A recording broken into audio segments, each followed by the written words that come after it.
True to Commander Redford's words, not 10 minutes after he was out of the Medicare pod, he had been arrested and escorted to his cell in the Exalted Virtues brig. His captors, a group of regular Marines and security personnel, made it a show by forcing him to walk through the longest and most crowded way leading to his cell. Every set of eyes he saw staring at him showed either morbid curiosity or confusion in the case of the very few who knew who he was. He only stumbled across Nultar Okara, one of the members of Epsilon Squadron and a fallen noble. The look of disbelief and then confusion at least reassured him that his temporary teammate disapproved of what he was seeing. He had stood up for him once previously against Salazar Reed's stupid accusations. That made him smile slightly. Other than that, his capture had gone without further drama. That had happened a few hours ago, given his best guess. He had no way to tell the time. There were no guards around, and he had an entire wing all for himself. His only company was the 2 cameras dangling from the ceiling outside his cell, watching his every movement. Sweat trailed down his brow as he counted his 30th sit-up. Everything that had happened in a short amount of time had denied him the time to work out, and he did not want to lose his physical condition. Not that I have anything better to do, he thought to himself. His Ontoro implant was useless inside his cell, effectively keeping him isolated. Truth be told, despite agreeing to help the prince in capturing the traitor in their midst, he was feeling nervous. Being unable to use his strengths in battle left him utterly powerless. Not that it mattered, since the battlefield he was walking into was foreign to him. He was used to making quick quips and submitting quickly before his betters. This was an entirely different beast altogether. Luckily for him, he was not going to be alone in said battle. He stood up with a huff, glad that his other 2 implants were working properly. He had already finished 3 entire sets of which one would have left him ragged before getting the Dulaxis and Kinetor implants. But now, he was only winded, leaving him with a burning satisfaction across his muscles. He walked to the water dispenser and paused when he noticed something odd. Taking a few steps back and then moving forward confirmed it. The cameras were no longer following him. Frowning, he moved to the back of his cell slowly, his eyes fixed on the metal bars. It took several seconds until he heard several pairs of feet approaching his way. His hands turned to fists, ready for anything. Moments prior, a Royal Marine came into view carrying a small, regular basket. Wyatt instantly relaxed when a second Royal Marine carrying 2 small, rectangle-shaped boxes appeared, and finally, a third appeared before opening his cell. The second Royal Marine stepped in first, casually unfolding a small table and a chair. Then he stepped out, and a new set of feet clanged against the floor, only for 3 additional Royal Marines to appear in formation. The air between them flickered, and a stealth field died, revealing the prince himself.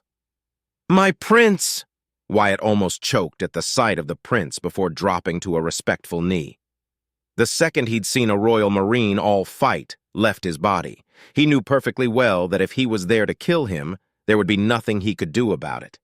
He wasn't sure if having the prince before him was a better or worse outcome. "Stand," the prince said firmly but gently. Wyatt obeyed, and only then he noticed the prince was carrying a checkered box of sorts. He watched in silence as the prince, with a placid smile on his face, opened the box and slowly retrieved pieces from within it, setting them aside in 2 groups, white pieces and black pieces. "Is that a chessboard?" the pilot asked himself. "Do you know this game, Wyatt?" the prince asked as he casually began to place the pieces on the board. Unwilling to approach his majesty, he replied with as courtly as he could manage. "I do, my liege. May I clothe myself? I do not wish to be an eyesore, my prince." "You may," the prince answered. "I'm pleased that you know of chess. Do you know how to play?" Wyatt moved to his discarded shirt and uniform vest, putting them on hastily. "I do, my prince, although I'm afraid I'm not a good player." The prince raised an eyebrow, setting the final piece on the board. Then he turned to Wyatt. "Is that so?" Wyatt gulped. "Back at the academy, every cadet is required to play and know several games that will help discover and develop our aptitudes. Chess among them. I only played a few dozen times. I've never once won a match," he confessed. To his bewilderment, the prince smiled. "Then, mayhaps, I shall taste victory for the first time in a long time," he said with humor before making a gesture with his hand, inviting him to sit on his metal bed and across the table to face him. I love playing chess. However, I am no prodigy nor a particularly good player either. You have got to be kidding, Wyatt blurted out before he could stop himself. He clasped a hand over his mouth and he paled slightly when the prince chuckled heartily. In his defense, he had pretty much insulted the prince, called him a liar, and addressed him without proper conduct, all at the same time. But his declaration had been so outlandish that his lips moved on their own. I'm afraid I do not, Lieutenant Wyatt Staples. Come, join me, the prince replied without resentment in his voice. Despite my many advantages, especially over someone of your standing, chess is not a forte of mine. It is a cruel irony to love something so much but lack the aptitude to be proficient in it. Wyatt removed his hand and sheepishly sat across the prince, his heart racing quickly in his chest. Before him rested the chessboard with the black set presented to him. I much prefer the white ones, but I am not about to tell the prince that, now am I? He said to himself nervously. My stay won't be long. Do not worry. None shall know of my visit except for those closest to me, he said before reaching for a pawn and moving it forward, opening the game. Wyatt nodded, not knowing how to reply to his words. He looked at the board and made his move. My prince, if I may ask? I am here because I wish to congratulate you on your victory personally, Wyatt Staples, the prince answered, knowing what the pilot wanted to ask him. He moved another pawn. Your actions during your encounter against the Drazan fighters were reckless. Your decision to go out and plant a mine with the goal of destroying what? 3, maybe 4 boarding pods at most was stupid but brave. What were you planning to do after had you not encountered the Drazan response? Wyatt felt his heart slowly calm down, even under the watchful eyes of the Royal Marines. I would have destroyed any boarding pod and shuttle I came across until my ammo was depleted. Then I would have returned to the Noir Navio, he replied, moving another piece. I wasn't thinking clearly. My mind was fogged with hatred and it nearly cost me my life. And yet you responded to their fighters in a manner that not many would even consider, the prince replied. Reckless, emotional, exceptional. You were rather fortunate to have survived that, another piece moved. Without my implants, I doubt I would have survived the maneuvers I applied. That reminds me, I must thank Commander Redford for ensuring I received those implants when I see him next, he thought, as he moved another piece. Try not to get yourself killed, please. The prince let out a single chuckle. I'm a very avaricious man. I would not like to lose you so easily, Wyatt Staples, he said, moving another piece. As an Aster, my resources are nearly limitless within the principality. But as the prince, that is multiplied exponentially. Wealth, power, political influence, and so much more. Yet my avarice is directed at the most precious, rarest treasures of all, talent, competence, and loyalty, which in turn makes you valuable in my eyes, Lieutenant. Wyatt gulped nervously after receiving such direct praise from the prince. It wasn't the first time he'd done it, but that didn't make it easier to handle. Checking the board for a few seconds, he moved another piece. I am honored to receive your praise, my prince. A lowly commoner such as I do not deserve it. You've saved countless lives after taking command of the Noir Navio. You saved the life of my beloved sister for a second time, nearly losing yours in the process. And now you are yet again putting your life on the line in a matter that concerns you very little, the prince replied, then moved another piece. Words cannot express my gratitude, Wyatt Staples. If not for my uncle's coup attempt, I would reward you accordingly, he chuckled. Then again, I would not know you otherwise. You'd still be a compost hauler, your immense potential and talent wasted with me being none the wiser. I do not deserve your gratitude, my prince. Lives were saved and Drazan were burned. Loyalty is its own reward, Wyatt replied sincerely before making his move. Truly, the prince said. Wyatt, do you plan on taking Serhan Gimor's life? He asked, then moved his piece. Plan is a strong word, my prince, the pilot answered without hesitation. But yes, if he ever comes across my path, I will drag him to the Drazan and watch as they kill and turn them into their precious feed. If I can't make him suffer the same fate my friends, teachers, and thousands more went through, then I'll kill him, and all of them shall be avenged either way. He moved another piece. The prince hummed deeply. I can hardly say that your anger is unjustified. He moved a piece. Are you a calm and reasonable man, Wyatt Staples? Or is the true Wyatt a bloodthirsty, death-seeking fool? Ah, so that's what he wants to know, Wyatt thought seriously before making his move. Sirhan Gimor sold the lives of over 6,000 commoners, most of them children, and nobles coming from lesser houses to save his own. Their lives were his responsibility. He paused for the prince to make his move. The implant he spoke about, does it even exist, my prince? If it does, I'm not aware of it, the prince replied. Wyatt moved and shook his head. It doesn't matter. It was a stupid question. But you needed to know, the prince moved. Regardless of anything, and as much as I hate myself for what I'm about to say, I would have done the same thing he did, but with different goals, the pilot said, voice rasping with barely contained anger. His cowardice is the sole reason anyone survived the Drazen assault and likely saved tens of thousands more, he added, and moved.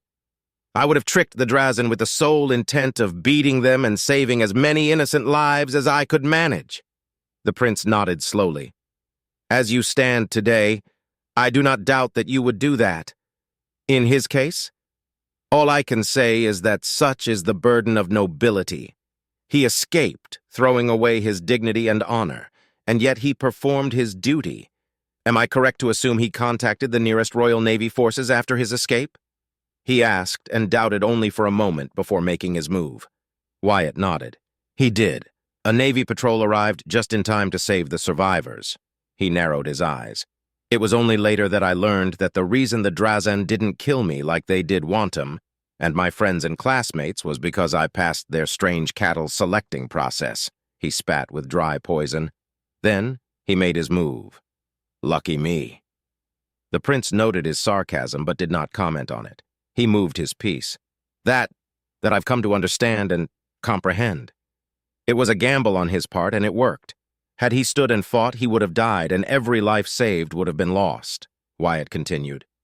The reason I hate Sirhan Gimor is because he had no shame in how he used and painted the whale situation to his advantage. He didn't make a cowardly deal with the monstrous Drazen. He used his guile and savvy intellect to trick them. He chuckled darkly. He didn't flee, leaving thousands to die. He made a tactical retreat to call for reinforcements.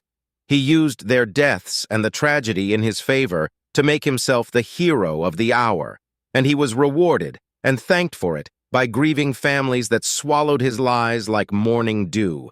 He honored their sacrifice with a few seconds of silence before basking in the glory of his great achievement. Some say that triumph washes away all shame. I agree with that philosophy. He took a deep breath and then made his move. Check. The prince blocked Wyatt's piece. For the next couple of minutes, the blonde and the black-haired man continued to play in silence until the prince found his voice first. Do you seek revenge? The satisfaction of doing what you believe will bring you peace, Wyatt. The pilot shook his head and took another of the prince's pawns. Revenge was tempting once, but what would it give me? A painful death? A quick end if I'm lucky? He scoffed. I want justice, but I won't seek it. Sirhan Gimor's actions condemned many lives but ended up saving countless others.